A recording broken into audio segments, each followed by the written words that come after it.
রাজত্ব ছিল। পৃথ্বীরাজের মা বলেছিল, বেটা রাজপ্রাসাদে সবাই আলোচনা করছে, গোল মিটিং হচ্ছে, টেবিল হচ্ছে, আর ওই সময় রানীমা এসে বলছে, বাবা পৃথ্বীরাজ একটু বন্ধ করো, একটু সাইলেন্ট হও। বলে হ্যাঁ বলুন মা, কি বলছেন? বলে তোমার এই রবরাবা বেশি দিন থাকবে না। মা বলছে আমি তারা গণনা করে বুঝতে পেরেছি তোমার এই রাজত্ব থাকবে না, কারণ মদিনা থেকে পশ্চিম দিক থেকে 9 জন আল্লাহওয়ালা ব্যক্তি আসবে, সে এসে তোমার রাজত্ব ধূলিসাৎ করে দিবে, শেষ করে দিবে, সব নষ্ট করে দিবে, তোমার ধর্ম ধূলিসাৎ করবে, তোমার রাজত্ব শেষ করবে, অতএব তুমি সাবধান। তো পাশে ভুটান রাজা বসেছিল, বলছে রানীমা কেমন কথা বলছেন, 9 জনকে দেখে আমরা ভয় করব? আমাদের একদল সিপাহী পাঠিয়ে দিলে তো সবকে কতল করে দিবে। বল বাপ বেয়াদব কোথাকার, তুই কি ভেবেছিস তাকে যেমন তেমন লোক ভেবেছিস? পৃথিবীর সমস্ত হাতিয়ার নিয়ে যদি কতল করিস তাকে কেউ মারতে পারবি না, কারণ কে সাধারণ কোনো মোল্লা নয়, সে হলো আমার আল্লাহওয়ালা ব্যক্তি। হ্যাঁ, তাকে মারতে গেলে কৌশল করে মারতে হবে। তো বললে ঠিক আছে, চারিদিকে বর্ডার লাগিয়ে দিল। রানীমা কি বললো যে 9 জন আসবে, তাই তো 9 জন আসবে, কিন্তু খাজা গরিবে নওয়াজ মদিনা থেকে যখন হিন্দুস্তান আসেন একাই এসেছিলেন, আস্তে আস্তে 9 জন হয়েছে। আর রাস্তায় আসছে, সামনে দুটো ডাকাত পড়ে গেল। খাজা গরিবে নওয়াজকে বলছে, হুজুর আমরা বড়ই অভাবী মানুষ, অনেক দিন থেকে খাইনি, কিছু খাবার আছে কি? আল্লাহওয়ালা মানুষ, ব্যাগের ভিতরে যে থলির ভিতরে রুটিটা ছিল ওটাকে দিয়ে দিল, বলে নাও। তারপরে বলছে, হুজুর শীতের দিন কম্বল খরিদ করব, কিছু আছে? বলে তাই নাকি? বললে হ্যাঁ। উনার কাছে যেটুকু পয়সা ছিল সেটাও দিয়ে দিলেন। বলে আপনি যাবেন কোথায়? বলে বহুদূর যাব, আমি দিনের মোহাব্বতের পয়গাম দিতে এসেছি। বলে কত দূর যাবেন? বলে তা তো জানি না বাবা। তখন হিন্দুস্তান পাকিস্তান ভাগ হয় নাই, একই ছিল, লাহোরের সরজমিন দিয়ে আসতেছিলেন। তখন ওই দুজন ব্যক্তি মুচকি মুচকি হাসতে লাগলো। বলে হাসছো কেন বাবা? বলে আমি ভেবেছিলাম তুমি চালাক মানুষ, কিন্তু টুপিওয়ালা দাড়িওয়ালা যে এত বোকা হয় তা তো জানতাম না। বলে কেন? বলে চিন্তা করো, তুমি কত দূর যাবে ঠিক নেই, তোমার কাছে যা যা ছিল সবই আমাদেরকে দিয়ে দিলে। আমরা কি জানো কে? বলে কে তোমরা? বলে আমরা হলাম এই শহরের নামি দামি ডাকাত। বলে কেন রে? বলে এই রাস্তা দিয়ে যারাই যায় তাদেরকে লুটমাট করে খেয়ে নি, লুটমাট করি, কাউকে নাঙ্গা করে ছেড়ে দিই। তো তোমরাও তো আমার ছলনা দেখে মায়ায় পড়ে গেলে, যা ছিল সবই দিয়ে দিলে, খাবারটাও দিলে, পয়সাও দিলে, এখন তোমার কাছে কি রইল বলো? তখন খজা পিয়া আমার মুচকি হাসতে লাগলেন। বলে হাসছো কেন? বলে শোনো, একবার কি চিন্তা করতে পারো না? বলে কি বলেন? বলে এই মহান রব্বুল আলামিন এই বিরান ময়দানে জঙ্গল মহলে আমার ওসিলাতে যে আল্লাহ তোমাদের রুজির ব্যবস্থা করতে পারে, সেই রব্বুল আলামিনকে আমার মতন বান্দাকে কি নৈরাশ করে দিবে? কখনো নয়। আমাকেও কাউরির না কাউরির দ্বারাই রুজির ব্যবস্থা করে দিবে। রুজির মালিক কোনো মোল্লা নয়, আল্লাহ ইরযাকুন, রুজির মালিক হলো আল্লাহ। তখন দুজন বললে, হুজুর আমরা ভুল করেছি, এতদিন ধরে বিপদে ছিলাম, আল্লাহর রহমত থেকে আমরা বঞ্চিত ছিলাম, আমি বুঝতে পারিনি হুজুর আপনি সাধারণ কোনো মানুষ নয়, আল্লাহর উপরে এত আদর্শ বিশ্বাস। আপনার আদর্শ যদি এত সুন্দর হয়, না জানি আপনার নবীর আদর্শ কত সুন্দর হবে। নবীর আদর্শ যদি অত সুন্দর হয়, না জানি মহান আল্লাহ কত সুন্দর হবে। হাত বাড়িয়ে দিন। হাত বাড়িয়ে দিল, কলমা তাইয়্যিবা লা ইলাহা ইল্লাল্লাহু মুহাম্মাদুর রাসূলুল্লাহ সাল্লাল্লাহু তাআলা আলাইহি ওয়াসাল্লাম পড়ে কলমা পড়ে মুসলমান হয়ে বলে, হুজুর আর আমরা কোথাও যাব না, আপনার সঙ্গেই থাকবো। এসেছিল একজন, এরা দুজন মিলে কজন হলো? 3 জন, আর বাকি রইল 6 জন। রানীমা বলেছিল 9 জন আসবে, যেতে যেতে রাস্তাতে আরো 6 জন হয়ে গেছিল। ওদিকে বলতে গেলে 3 দিন লাগবে, দরকার নাই। মেন কথা বলি, এবার চারিদিকে বর্ডার লাগিয়ে দিল, কোন টুপিওয়ালা দাড়িওয়ালা যেন না আসে হিন্দুস্তানের বুকে। সবাই চারিদিকে পাহারা দিতে লাগলো। আচ্ছা বলুন তো দেখি, আল্লাহ যদি চাই আনবো, কোন মোল্লা কি রুখতে পারে? কখনো নয়। আল্লাহ যদি চাই কোন মোল্লা কেউ রুখতে পারে না। তাই এবার করলো কি, খজা গরিবে নওয়াজ আমার আনা সাগরের কাছ দিয়ে যাচ্ছে ছিলেন একটা বিশাল ময়দান রয়েছে, ওই ময়দানে এই 9 জন আল্লাহওয়ালা বান্দা গোল করে বসে এরা তাসবিহ তাহলিল জিকির আজগার করছে। রাজার কর্মচারী চলে এলো, বলে কে আপনারা গোল করে বসে কি করছেন এখানে? বলে আমরা তাসবিহ তাহলিল করছি বাবা। বলে কোথা থেকে এসেছেন? বলে আমরা মদিনা থেকে এসেছি, দূর থেকে। বলে এখানে হবে না। রাজার কানে খবর গেল, রাজা মশাই বলে কি? বলে আমাদের দেশে জানেন এরকম আমরা যেখানে উট বেঁধে রাখি সেই জায়গায় কিছু ফকির টুপিওয়ালা দাড়িওয়ালা লোক বসে কি জানি ওরা মন্ত্রতন্ত্র পড়ছে। পৃথ্বীরাজের অ্যালার্জি হয়ে গেল, শোনা মাত্র আমার দেশে কোনো ভণ্ড ফকির টুপি, ওই মুসলমান দাড়িওয়ালা টুপিওয়ালা এসব তো চলবে না, ওই ভণ্ড ফকির আল্লাহওয়ালা কাউকে রাখবই না, তাড়িয়ে দাও ওদেরকে। আচ্ছা এখানে একটা কথা বের হলো, ও তো ইহুদি, ও তো মুশরিক ছিল, গায়ের মুসলমান ছিল পৃথ্বীরাজ, বলে আল্লাহওয়ালাদেরকে ভণ্ড বলতো, দেখতে পারতো না। এখন যারা টুপিওয়ালা দাড়িওয়ালা এরাও কিন্তু আল্লাহওয়ালাদেরকে ভণ্ড বলে। আমি তো বুঝতেই পারি না বেচারা মুসলমান না মুশরিক, বুঝলেন? সত্যি গো দুঃখ লাগে, যাদের দ্বারা ইসলাম পেলাম। আরে সরো, ওয়াহাবি হও আর বেরেলি হও আর দেওবন্দি হোক আর সুন্নি হোক আর ফুরফুরা হও আর চিস্তিয়া হও আর নিজামিয়া হও আর নকশবন্দিয়া হও, তুমি যেই মাযহাবের হও না কেন, হিন্দুস্তানের যত মুসলমান রয়েছে তোমাদের সবার উপরে এহসান তোমার বাপের নাই। যদি এহসান আছে তো আমার খাজা পাকের এহসান আছে, বুঝলেন? আমার খাজা পিয়ার এহসান আছে। আজকে যে কোরআন নিয়ে দৌড়ে বেড়াচ্ছ, কোরআনে এই বলেছে, হাদিসে এই বলেছে। কোরআন হাদিস তোমার বাপ এনে দেয়নি, দিয়েছে তো আমার খাজা পাক এনে দিয়েছে। হ্যাঁ, হিন্দুস্তানে ইসলাম পেয়েছো খাজার বদৌলতে, আর সেই খাজার এহসান সকলের উপর রয়েছে। সকল সিলসিলাকে মাথার উপরে মেনে মানি, যত সিলসিলা আছে সবাইকে তাদের চরণে আমাদের মাথাকে রাখি, সালাম করি, হাজার হাজার সালাম। কিন্তু খাজা পিয়ার শানি হচ্ছে আলাদা, বুঝলেন? প্রত্যেক চালের ভাত খেয়ে পেট ভরবে, কিন্তু বাসমতি চালের জবাবই আলাদা। সকলেই পীর, কিন্তু আমার খাজা বাবার শানি হচ্ছে আলাদা, বুঝলেন? তো খাজার এহসান বেশি রয়েছে। অতএব সকল আল্লাহর ওলি আমাদের ছোটখাটো জবানে কোন আল্লাহওয়ালাদেরকে, কোনো বুজুর্গানে দিনদেরকে কে ছোট আর কে বড় এগুলো বলার অধিকার নেই। আমাদের মতন মুখে ওইগুলো বলার অধিকার নেই। কিন্তু এরই জন্য আমি বলছি অত বড় বিয়াদবি নয়, আলিমকে কথা বলতে হলে জবানে বহুত কিছু লাগাম দিতে হয়, বুঝেছেন? তো এরই লেগে সকল পীরকে আমরা মানি, শ্রদ্ধা করি, কিন্তু ওই তো বললাম খাজার এহসান সকলের উপর রয়েছে, বুঝলেন? তো তেমনি খাজা বাবার, আজকে তুমি খাজাকে অস্বীকার করো, পীরকে অস্বীকার করো, কোনো ব্যাপার নেই, তোমাকে পীর মানতে হবে না, ওলিদের দরবার তোমাকে যেতে হবে না, কিন্তু এটা তো স্বীকার করতে পারবে না যে ইসলাম তোমার বাপ এনে দেয়নি, ওই পীররাই এনে দিয়েছে, তাই তো?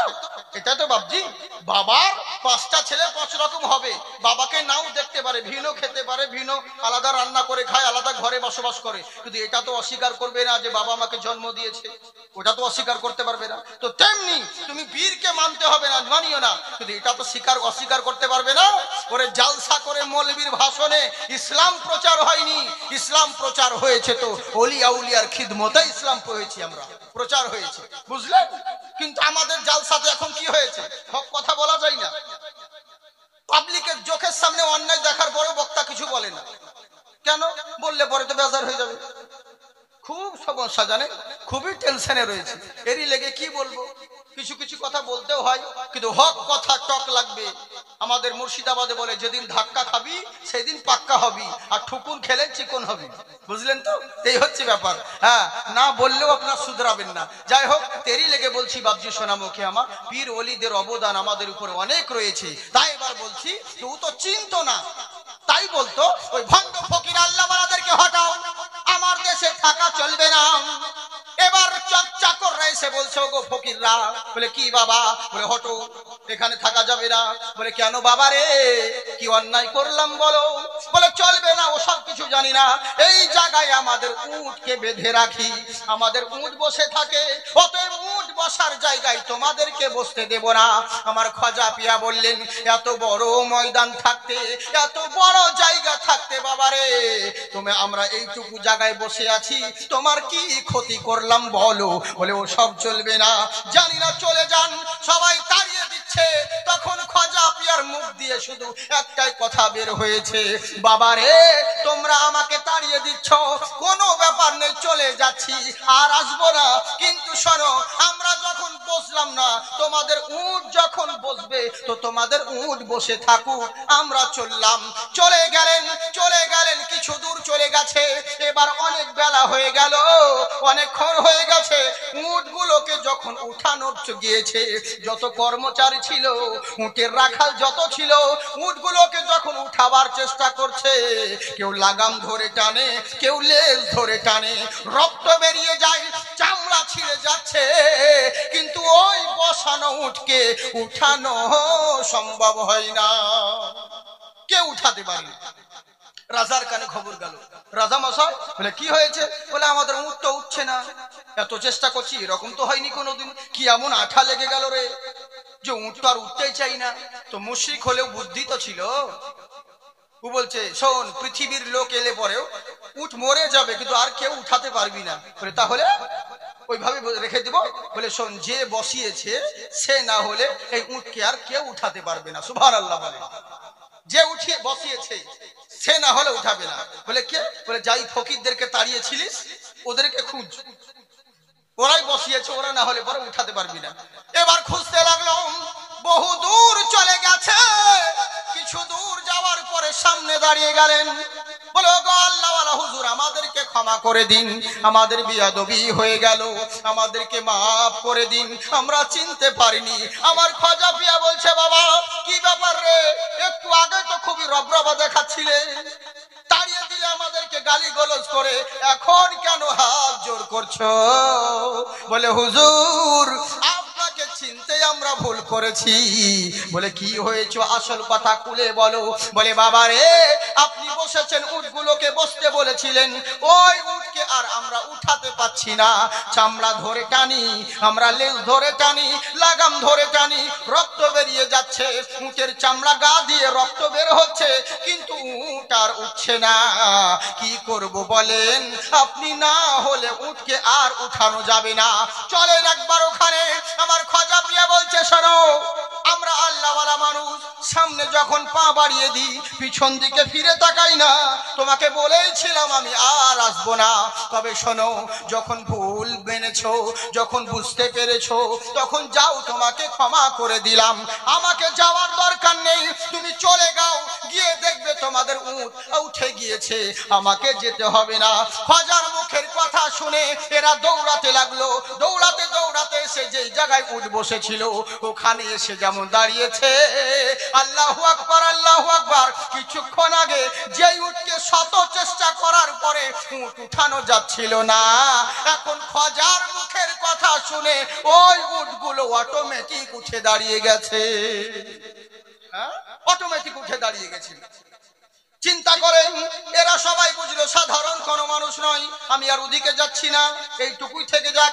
এবার আমার বলার উদ্দেশ্য হলো একটাই, ঘটনা তো শুনলেন, কিন্তু এখান থেকে কি শিক্ষা পেলেন? চিন্তা করুন, খাজা মাইনুদ্দিন চিশতির বসানো উটকে পৃথ্বীরাজের মায়ের লালের ক্ষমতা হয়নি, কেউ উঠাতে পারে, তো খাজা মাইনুদ্দিন চিশতির বসানো মুসলমান হিন্দুস্তান থেকে কোন বাপে হটাবে? কোন বাবা হটাবে? কিন্তু আগে মুসলমান তো হও।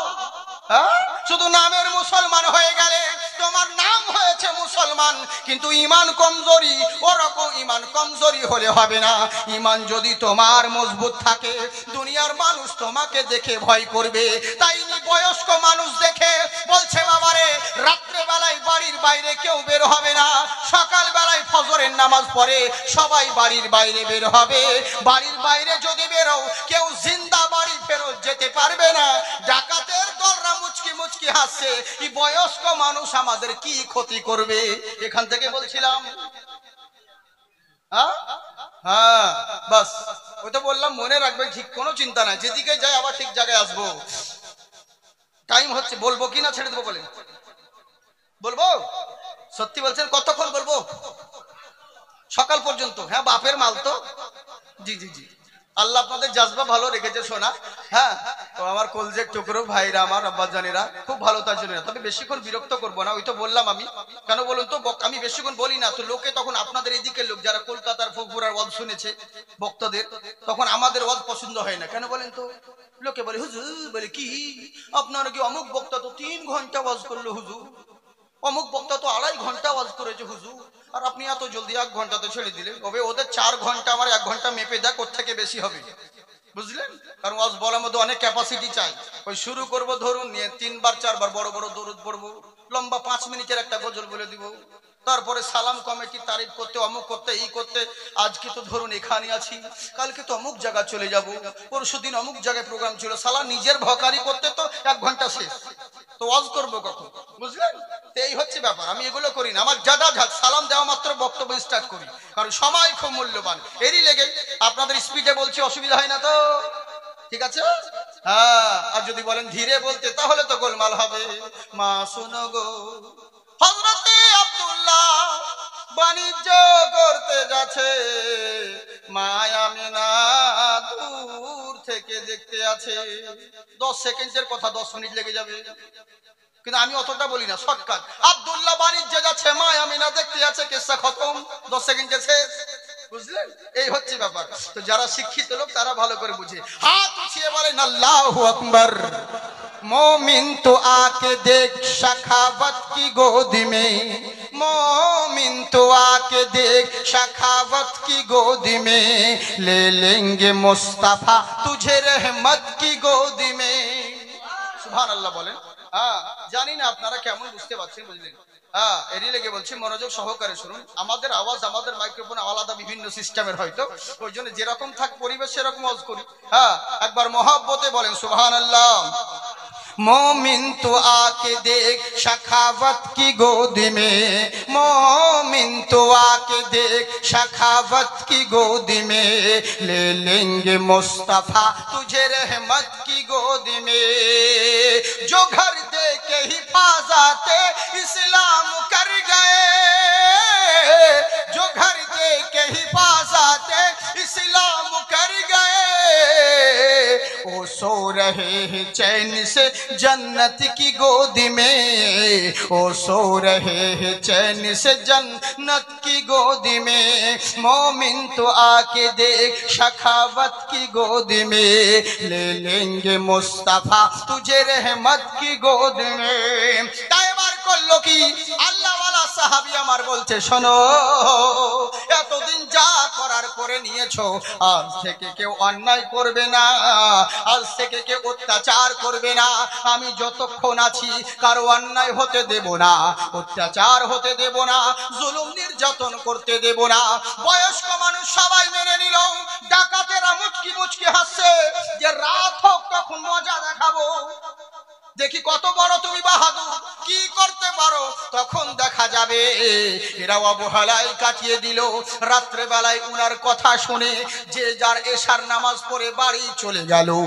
অবশেষে উনি বলে দিলেন, বাবারে, এই রাত্রে আর বাড়ির বাইরে বের হবে না, ফজরের আজান দেওয়ার পরে বাড়ির বাইরে বের হবে। এবার সবাই চলে গেল। একটা 7-8 বছরের বাচ্চা ছেলে ওই কর্নারে দাঁড়িয়ে রইল। উনি বলছেন, বাবারে, তুমি কি বাড়ি যাবে না? বলে, হ্যাঁ হুজুর যাব।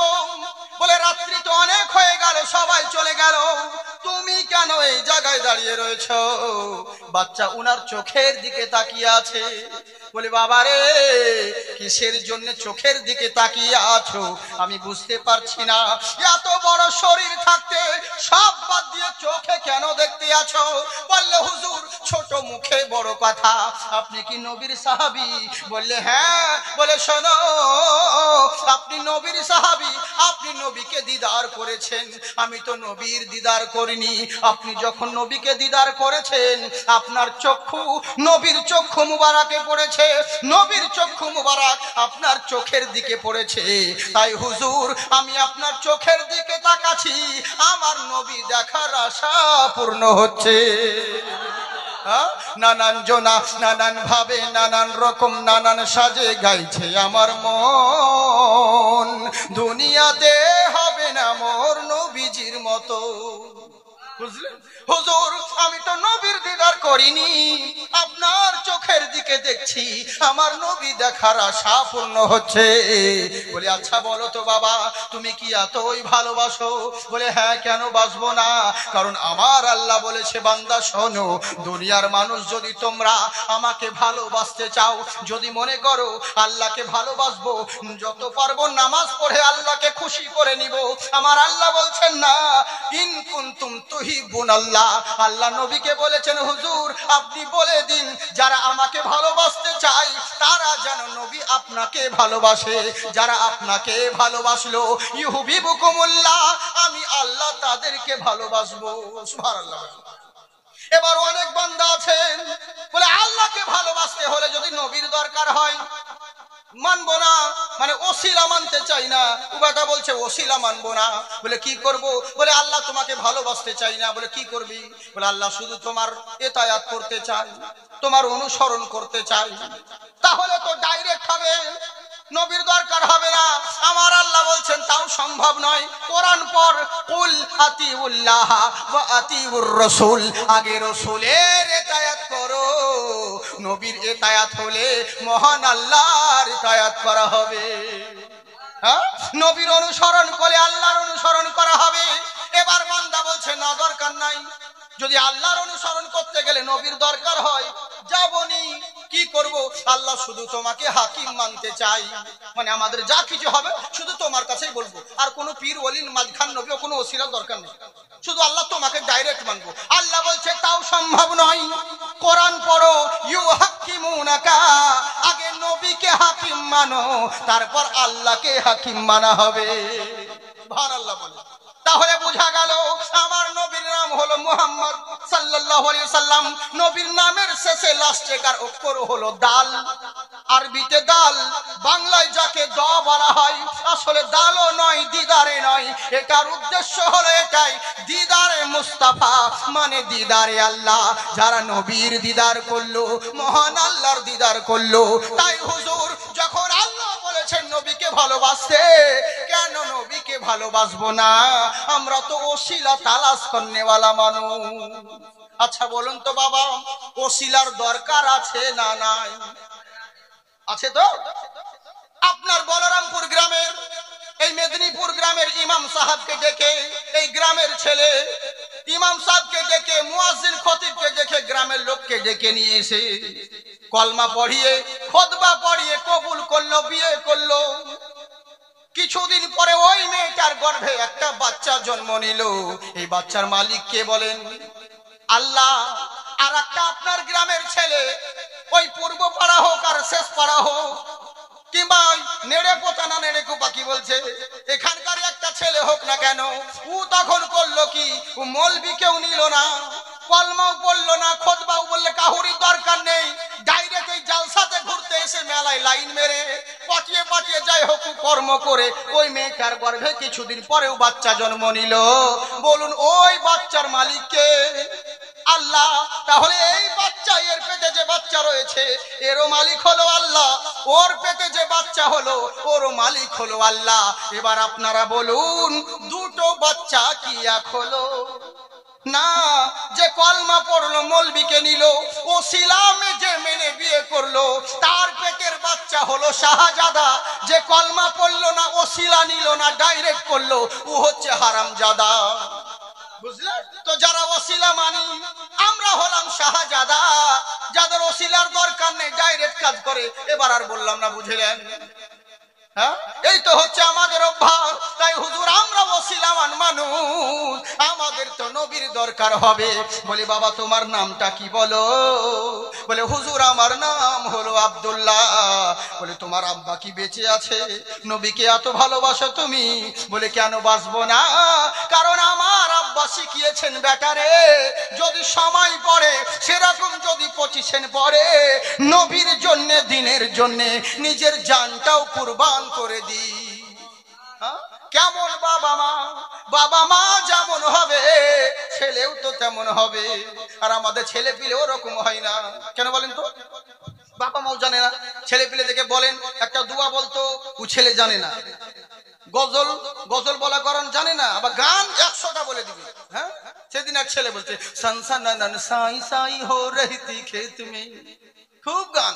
আবার ওই ছেলেকে গজল বলতে বলেন, ও গজল জানে না, ও বলতে পারবে না ওসব, বুঝেছেন তো?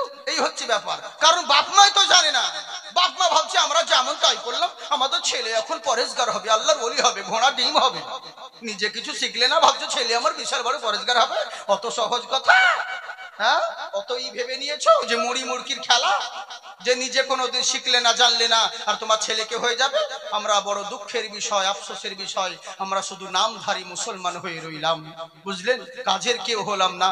আমি মা বোনদেরকেও বলবো, মা বোন তোমরা যদি ভালো হও তো তোমাদের ছেলে ভালো হবে, আর তোমরা যদি সেরকম হও তাহলে তো বুঝতেই পারছো ছেলে কেমন হবে, বুঝেছেন?